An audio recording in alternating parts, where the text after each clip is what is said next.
नमस्कार दोस्तों, कैसे हैं आप सभी लोग। आज हम स्टडी करने वाले हैं डेटा फंक्शन के बारे में। लास्ट वाली वीडियो में हमने यहाँ पे फॉर्मूला के बारे में डिस्कस किया था। आज हम डेटा को स्टडी करेंगे कि डेटाज़ में क्या क्या चीज़ें दी हुई हैं। चलिए इसको स्टार्ट करते हैं। सबसे पहला ऑप्शन है यहाँ पर आपका gate external data. Basically gate external data का मतलब होता है कि डेटा को बाहर से एब्जॉर्ब करना, डेटा को बाहर से प्राप्त करना, जिसके बहुत सारे रास्ते यहाँ पर अवेलेबल हैं। जैसे कि पहला ऑप्शन है आपका फ्रॉम एक्सेस करके दिया हुआ है, फ्रॉम वेब है, फ्रॉम टेक्स्ट है एंड फ्रॉम अदर सोर्सेस है। बहुत सारे हमारे पास ऑप्शन हैं जिसके माध्यम से हम क्या कर सकते हैं, डेटाज़ को बाहर से प्राप्त करते हैं। गाइज़, गेट एक्सटर्नल डेटा में पहला जो ऑप्शन है आपका यहाँ पर फ्रॉम एक्सेस।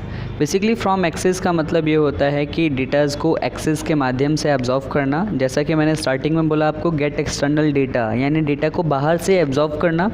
तो एब्जॉर्व करने के बहुत सारे रास्ते हैं। फ्रॉम एक्सेस है, फ्रॉम वेब है, फ्रॉम टेक्स्ट है, अदर सोर्सेस हैं, बहुत सारे रास्ते हैं। फ्रॉम एक्सेस से किस प्रकार से हम डेटा को एब्जॉर्व करेंगे, चलिए देखते हैं।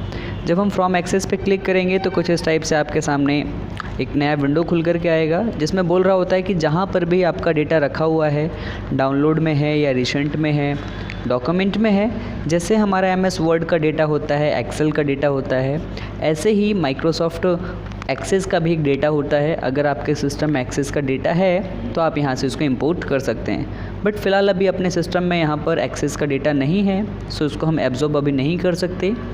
ओके, अगर आपके पास होगा तो आप उस पर ऐसे क्लिक करना और यहाँ से ओपन कर लेना, तो फाइनली वो डेटा यहाँ पर ओपन होकर के आ जाएगा। नेक्स्ट ऑप्शन यहाँ पे दिया हुआ है फ्रॉम वेब। फ्रॉम वेब का मतलब होता है कि अगर आपको कोई वेब से या फिर कोई इंटरनेट के माध्यम से डेटाज़ को एब्जॉर्व करना होता है, वैसे कंडीशन में आप फ्रॉम वेब का यूज़ करते हैं। जब आप फ्रॉम वेब पे क्लिक करेंगे, इस चीज़ का ध्यान रखना है कि आपके सिस्टम में यहाँ पे नेट कनेक्ट होना चाहिए सबसे पहले। फ़िलहाल अभी हमारे में नेट कनेक्ट है एंड नेट कनेक्ट करने के बाद क्या करना है, आपको यहाँ पर गूगल का ऑप्शन मिल रहा होता है। जो भी चीज़ें सर्च करनी होती है आप यहाँ पे सर्च कर सकते हैं। सपोज़ दैट मैं यहाँ पे सर्च कर लेता हूँ टुडे न्यूज़ और एंटर करेंगे हम।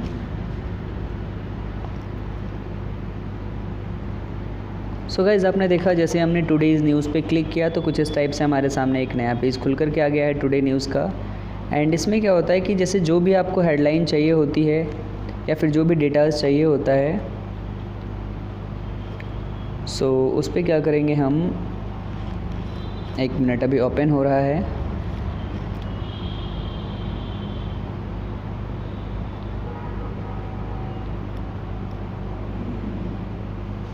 ठीक है, अभी यहाँ पे लोडिंग हो रहा है। जैसे अगर मुझे ये वाला पैराग्राफ चाहिए होता है तो हम क्या करेंगे, देखते हैं।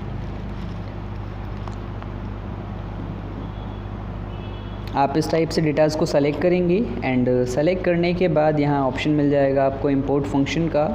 इंपोर्ट पे जब आप क्लिक करोगे तो कुछ लोडिंग लेगा और लोडिंग लेने के बाद यहाँ पे डाउनलोडिंग का सीन दे देगा आपको एंड यहाँ पे इंपोर्ट होना स्टार्ट हो जाएगा।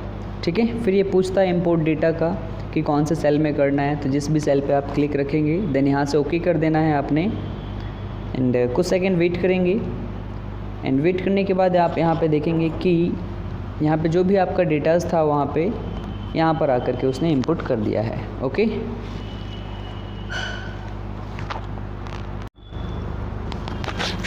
गाइज़, हम नोटिस करेंगे फाइनली यहाँ पर जो डेटा है वो अपलोड होकर के आ चुका है। कुछ इस टाइप से हम यूज़ करते हैं फ्रॉम वेब फंक्शन का। एंड फ्रॉम एक्सेस का होता है कि एक्सेस के माध्यम से डेटा को इंपोर्ट करना, और फ्रॉम वेब का मतलब होता है कि आप वेब के माध्यम से भी कोई डेटा यहाँ पे इंपोर्ट कर सकते हैं। नेक्स्ट ऑप्शन है आपका from text. As it is from text दिया गया है कि अगर आपके पास कोई नोटपैड की फ़ाइल बनाई हुई है आपने एंड नोटपैड की फ़ाइल को यहाँ पर अगर आप इंपोर्ट कराना चाहते हैं, आप फ्रॉम टेक्स्ट पे क्लिक करेंगे एंड जहाँ भी आपके सिस्टम में नोटपैड की फ़ाइल बनी हुई होगी, मान लीजिए अभी मेरे पास ये दीपांशु नाम का एक नोटपैड का फ़ाइल बना हुआ है, तो हम इस पर क्लिक करेंगे और यहाँ से इंपोर्ट कर देना है हमने। इंपोर्ट करने के बाद जो आपका डेटा है वो यहाँ पे नीचे नज़र आएगा। इस प्रकार से डेटा है, हमें नेक्स्ट करते हुए आगे बढ़ना है, नेक्स्ट नेक्स्ट, और यहाँ से कर देंगे हम फिनिश। लास्ट में सेल एड्रेस मांग रहा होता है, देन यहाँ पर ओके कर देंगे। गाइज़, आप नोटिस करेंगे कि जो भी हमने यहाँ पे फ्रॉम टेक्स्ट के माध्यम से डेटा को एब्जॉर्व किया था, फाइनली यहाँ पर वो आ चुका है।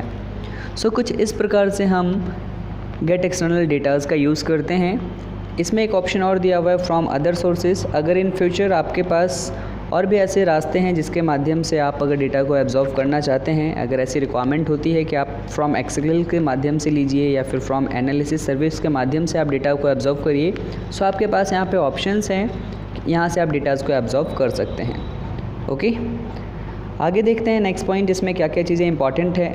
यहाँ पे एग्जिस्टिंग कनेक्शंस इंपॉर्टेंट नहीं है, आपका कनेक्शंस वाला इधर भी कुछ इंपॉर्टेंट्स नहीं है। अब जो इम्पॉर्टेंट है यहाँ पर आपका शॉर्ट एंड फिल्टर दिया हुआ है। सो चलिए देखते हैं किस टाइप से हम शॉर्ट एंड फिल्टर का यूज़ करेंगे। सबसे पहला ऑप्शन है शॉर्ट का। शॉर्टिंग का यूज़ हम किस प्रकार से करते हैं। सो सबसे पहले इसके लिए हमें यहाँ पे कुछ डेटा चाहिए होता है। मान लीजिए यहाँ पर ये कुछ डेटा है, हम इसी को यहाँ से कॉपी कर लेते हैं। आपको समझाने के लिए मैंने यहाँ से कॉपी कर लेना है और यहाँ से हम एक नए पेज पर आ जाते हैं कुछ इस टाइप से। यहाँ पर आकर के मैं इसको पेस्ट कर देता हूँ। तो आप नोटिस करेंगे यहाँ पे हमारा जो डेटा है अभी एस नाम से ऊपर है, मोहन नाम, फिर सोहन है, के से स्टार्टिंग है, एच से है। हम यहाँ पे कुछ ए से भी नाम को लिख लेते हैं, कुछ जेड से भी लिख लेते हैं, कुछ सी से लिख लेते हैं। तो आप अभी यहाँ पे नोटिस कर रहे हैं कि जो भी हमने डेटाज़ लिखा हुआ है वो भी सीक्वेंस में नहीं है, ABCD के क्रम में भी नहीं दिया हुआ है। अगर हम चाहते हैं कि हमारा जो डेटा है वो ABCD के क्रम में आए, सीक्वेंस में आए, सो वैसे कंडीशंस में आप यहाँ पर शॉर्टिंग का यूज़ करते हैं। बट शॉर्टिंग का यूज़ भी यहाँ से नहीं करेंगे। अगर शॉर्ट करना है हमें डेटा को तो हम क्या करने वाले हैं, डेटा को सेलेक्ट करिए आप, एंड सेलेक्ट करने के बाद होम पेज पर आएंगे हम। एंड स्टार्टिंग में मैंने बताया था शॉर्टिंग वाला केस, आप शॉर्ट एंड फिल्टर पे क्लिक करेंगे एंड यहाँ एक ऑप्शन मिल जाएगा आपको शॉर्टिंग के लिए A to Z and Z to A। सो फिलहाल अभी हम A to Z वाले पे क्लिक करेंगे। देन क्लिक करने के बाद आप यहाँ पे नोटिस करेंगे कि डेटा जो है आपका सॉर्ट हो चुका है, ABCD के सीक्वेंस में लग चुका है। एंड अगेन इसको हमें जस्ट अपोजिट करना होगा Z to A। तो अगेन हम सॉर्टिंग पे क्लिक करेंगे और यहाँ पे जो ऑप्शन दिया हुआ है Z to A function, then इस पर क्लिक कर देंगे। सो अगेन आप नोटिस करेंगे यहाँ पे कि दोबारा से शॉर्ट हो गया, जस्ट अपोजिट हो गया है। ओके, सो गाइज कुछ इस प्रकार से हम शॉर्टिंग फंक्शन का यूज़ करते हैं। सो गाइज आगे देखते हैं नेक्स्ट पॉइंट को। नेक्स्ट पॉइंट यहाँ पे आपका दिया हुआ है filter option. Basically filter option का यूज़ मैंने स्टार्टिंग में होम पेज में भी बताया था। फ़िल्टर ऑप्शन का जो यूज़ होता है डेटाज़ पे फ़िल्टर लगाने के लिए किया जाता है। सो चलिए देखते हैं किस प्रकार से इसका यूज़ करेंगे। सबसे पहले हमने अपने डेटाज़ को सेलेक्ट कर लेना है एंड सेलेक्ट करने के बाद आपको यहाँ से इसका यूज़ नहीं करना है। कैसे यूज़ करेंगे हम फ़िल्टर फंक्शन का, होम पेज पर आते हैं और यहाँ पे जो दिया हुआ है आपका शॉर्ट एंड फिल्टर वाला केस, जब आप इस पर क्लिक करेंगे तो यहाँ पे ऑप्शन मिल जाएगा आपको फ़िल्टर। जब आप इस पर क्लिक करेंगे तो आप नोटिस करेंगे आपके डेटाज़ में यहाँ पे हर एक कॉलम्स में यहाँ पे पॉइंट्स लगे हुए आ चुके हैं। इन्हीं पॉइंट्स को हम फ़िल्टर बोलते हैं। अब इस फ़िल्टर का यूज कैसे करेंगे, मान लीजिए कि अभी मुझे यहाँ पे फ़िल्टर पे क्लिक किया हमने, मान लीजिए मुझे सभी का डेटाज़ अभी नहीं देखना है तो हम सेलेक्ट ऑल से हटा देंगे एंड हम चाहते हैं सिर्फ मोनिका का डेटा देखना और यहाँ से सोहेल का डेटा देखना। तो हमने मोनिका और सोहेल पे क्लिक किया, देन यहाँ से आकर के हमने ओके करना है। सो गाइज़ आप यहाँ पे नोटिस करेंगे ओनली मोनिका का और सोहेल का ही डेटा दिखा रहा है। सो कुछ इस टाइप से हम फ़िल्टर फंक्शन का यूज़ करते हैं। अगेन देख लेते हैं, मान लीजिए मुझे सोहेल के साथ साथ यहाँ पर सोनाली का डेटाज देखना है तो हमने मोनिका पे से टिक हटाया और सोनाली पे टिक लगाते हैं यहाँ पर तो कर देंगे ओके। सो अब नोटिस करेंगे आप यहाँ पे सोनाली और सोहेल का ही डेटा दिखाएगा। ओके, सो कुछ इस टाइप से हम फ़िल्टर फंक्शन का यूज़ करते हैं। अभी हम यहाँ पे 2 टाइम बैक कर लेते हैं। देन दूसरी चीज़ यहाँ पे और भी एडवांस फ़िल्टर भी यहाँ पे दिया हुआ है। अब इस एडवांस फ़िल्टर का क्या यूज़ है उसका भी यूज़ देखते हैं। सो सबसे पहले हम यहाँ पर अपने डेटाज़ को कुछ कलर कर लेते हैं। मान लीजिए मैंने इसका कलर यहाँ से रखा रेड और कुछ इसका कलर भी हमने यहाँ से कर दिया रेड। ओके, एंड इसको भी हम थोड़ा सा चेंज कर लेते हैं। मान लीजिए मैंने इसको इस ब्लू टाइप में रखा, देन इसको भी ब्लू। ओके, अब हम यहाँ पे अगेन फ़िल्टर बटन पे क्लिक करते हैं। यहाँ से सबसे पहला ऑप्शन देखिए एडवांस फ़िल्टर में क्या दिया हुआ है, filter by colour. Filter by colour का मतलब होता है फ़िल्टर्स के हिसाब से, कलर के हिसाब से भी फ़िल्टर लगा सकते हैं। सो सबसे पहले मान लीजिए मुझे रेड में देखना है तो हमने रेड पे क्लिक किया तो आप नोटिस करेंगे जितने भी रेड कलर से डेटाज़ होगा सिर्फ उन्हीं को फ़िल्टर करके देगा। अगर हमें यहाँ पे रेड में नहीं चाहिए, हम चाहते हैं कि हम ब्लू में देखना चाहते हैं तो ब्लू पे क्लिक करेंगे तो आप नोटिस करेंगे कि जितना भी आपका ब्लू में डेटाज़ है वो ब्लू को दिखा देगा। ओके, तो कुछ इस टाइप से हम कलर के हिसाब से भी फ़िल्टर्स को कर सकते हैं। नेक्स्ट ऑप्शन है आपका टेक्स्ट फ़िल्टर। ये भी एडवांस का ये एक रूल है। टेक्स्ट फ़िल्टर में जो पहला ऑप्शन है आपका इक्वल्स का मतलब होता है कि ऐसी वैल्यूज़ को दिखाना जो आपके इक्वल्स हो, जो आपके वैल्यू के इक्वल हो। तो हम इक्वल पे क्लिक करेंगे। मान लीजिए मैंने यहाँ पे रखा s, यहाँ पे हमने s कंटेन मेंशन किया, देन यहाँ से कर देंगे ओके। तो जितना भी s के बराबर होगा उसी को ये हाईलाइट करने का काम करेगा, उसी डेटास को दिखाएगा। तो आप नोटिस कर रहे हैं इस लिस्ट में एक भी नहीं है, ब्लैंक हो चुका है, बिकॉज x के इक्वल कोई भी डेटाज नहीं है। ओके, अगेन हम यहाँ पे क्लिक करते हैं एंड फिर से करते हैं टेक्स्ट फ़िल्टर। नेक्स्ट है does not equal. Does not equal का मतलब ये होता है कि जो डेटा इक्वल नहीं है, अभी तो इक्वल वाली बात थी, अब है डज़ नॉट इक्वल, यानी जो इक्वल मैच नहीं कर रहा होगा। अगेन इस पर हम क्लिक करते हैं। मान लीजिए इस बार मैंने यहाँ पे कंटेन रखा कुमार, KUMAR कुमार, और यहाँ से कर देते हैं ओके। सो आप नोटिस करेंगे कि जो कुमार के इक्वल नहीं है उन्हीं को ये हाईलाइट कर रहा है। ठीक है, सोहिल, मोनिका, सोहन, सोनाली एंड सोहिल, हेमंत, ये जो डेटाज हैं वो किसके बराबर नहीं हैं, कुमार के इक्वल नहीं है, इसीलिए यहाँ पर ये हाईलाइट हो रहा है।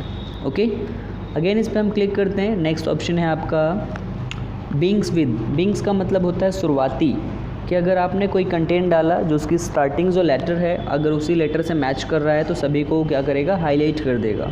सो चलिए देखते हैं, हम यहाँ पे मेंशन करते हैं S और हमने कर दिया ओके। ओके, सो गाइज़ हम नोटिस करेंगे कि जिस भी डेटा की स्टार्टिंग S से हो रही है, S सिर्फ उसी कंटेंट को हाईलाइट कर रहा है, बाकी को ये हाईलाइट नहीं कर रहा है।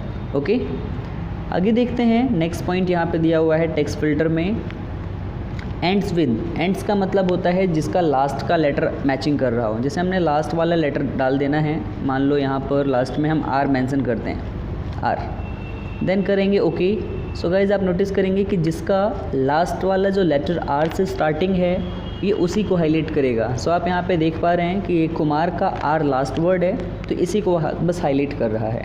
ओके, सो देखते हैं नेक्स्ट पॉइंट और क्या दिया हुआ है आपका यहाँ पर।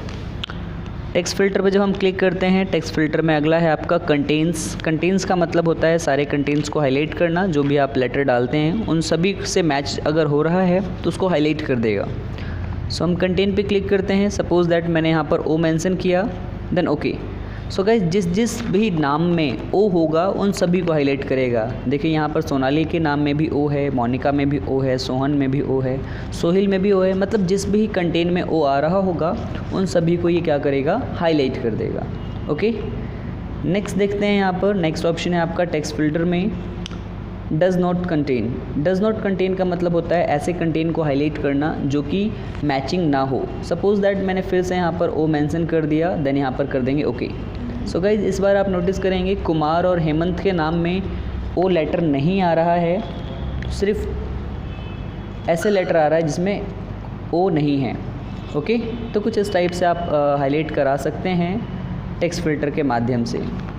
ठीक है गाइज़, सो आज के सेशन में बस इतना ही।